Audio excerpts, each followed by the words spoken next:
और महायुद्ध से जुड़ी एक और बड़ी खबर आपको बता दें, रूस से जारी जंग के बीच ज़ेलेंस्की ने जर्मनी से टॉर्नेडो विमान देने की अपील कर दी है। बताया जा रहा है कि यूक्रेन को अगर ये फाइटर विमान मिलता है तो ज़ेलेंस्की की सेना की ताकत बढ़ेगी और इसके तूफानी बमबारी को रोकना पुतिन के लिए आसान नहीं होगा। जानकारों के मुताबिक ये फाइटर जेट यूक्रेन के लिए गेम चेंजर साबित हो सकता है।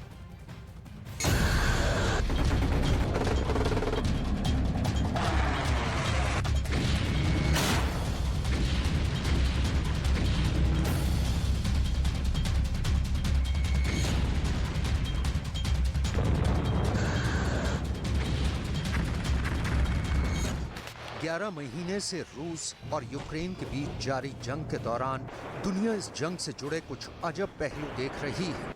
अमेरिका और ब्रिटेन वो देश हैं जो जंग के पहले दिन से ही न सिर्फ यूक्रेन के साथ खड़े हैं बल्कि उसे हर वो हथियार मुहैया करवा रहे हैं जिनकी बदौलत वो अब तक रूस जैसे ताकतवर मुल्क के खिलाफ जंग लड़ रहा है।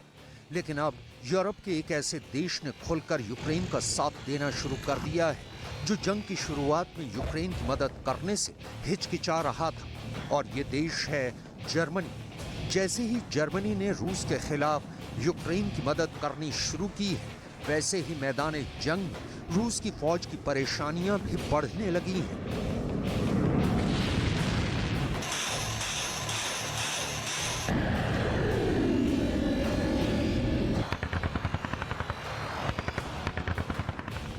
इससे पहले हम आपको ये बताएं कि जर्मनी की मदद से कैसे मैदान जंग में रूस की परेशानियां बढ़ रही हैं। उससे पहले जरा इन तस्वीरों में छिपी एक अहम हकीकत को समझिएगा।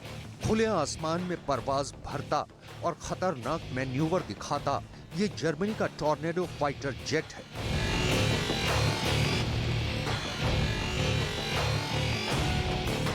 और टॉर्नेडो फाइटर जेट जर्मनी की एयरफोर्स का एक अहम हिस्सा है और सालों से जर्मनी की सरहदों की हिफाजत में तैनात था, इसलिए क्योंकि जर्मन सरकार ने एक फैसला लिया है कि वो अपने तमाम टॉर्नेडो फाइटर जेट्स को अमेरिका के और आधुनिक F-35 स्टेल्थ जेट के बेड़े से रिप्लेस यानी बदल देगा।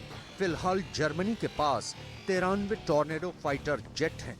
तो अब सवाल उठता है कि आखिर Germany in 93 tornado fighter jets का क्या करेगा।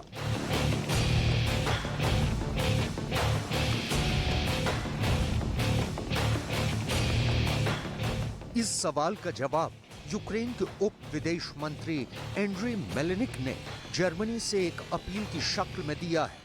दरअसल यूक्रेन के उप विदेश मंत्री एंड्री मेलेनिक ने जर्मन सरकार से ये अपील की है कि वो अपने आउटगोइंग टॉर्नेडो फाइटर जेट्स को यूक्रेन को बतौर तोहफे के तौर पर दे दे। उन्होंने अपनी अपील का बाकायदा एक ट्वीट भी किया है। मेरे पास हमारे जर्मन दोस्तों के लिए एक रचनात्मक प्रस्ताव है। बंडसवर के पास 93 Tornado multi role combat aircraft हैं जिन्हें जल्दी ही डीकमीशन कर दिया जाएगा और इनकी जगह F-35 ले लेंगे। हालांकि ये पुराना फाइटर जेट है लेकिन काफी शक्तिशाली है। आप इन टॉर्नेडो को यूक्रेन को क्यों नहीं दे देते?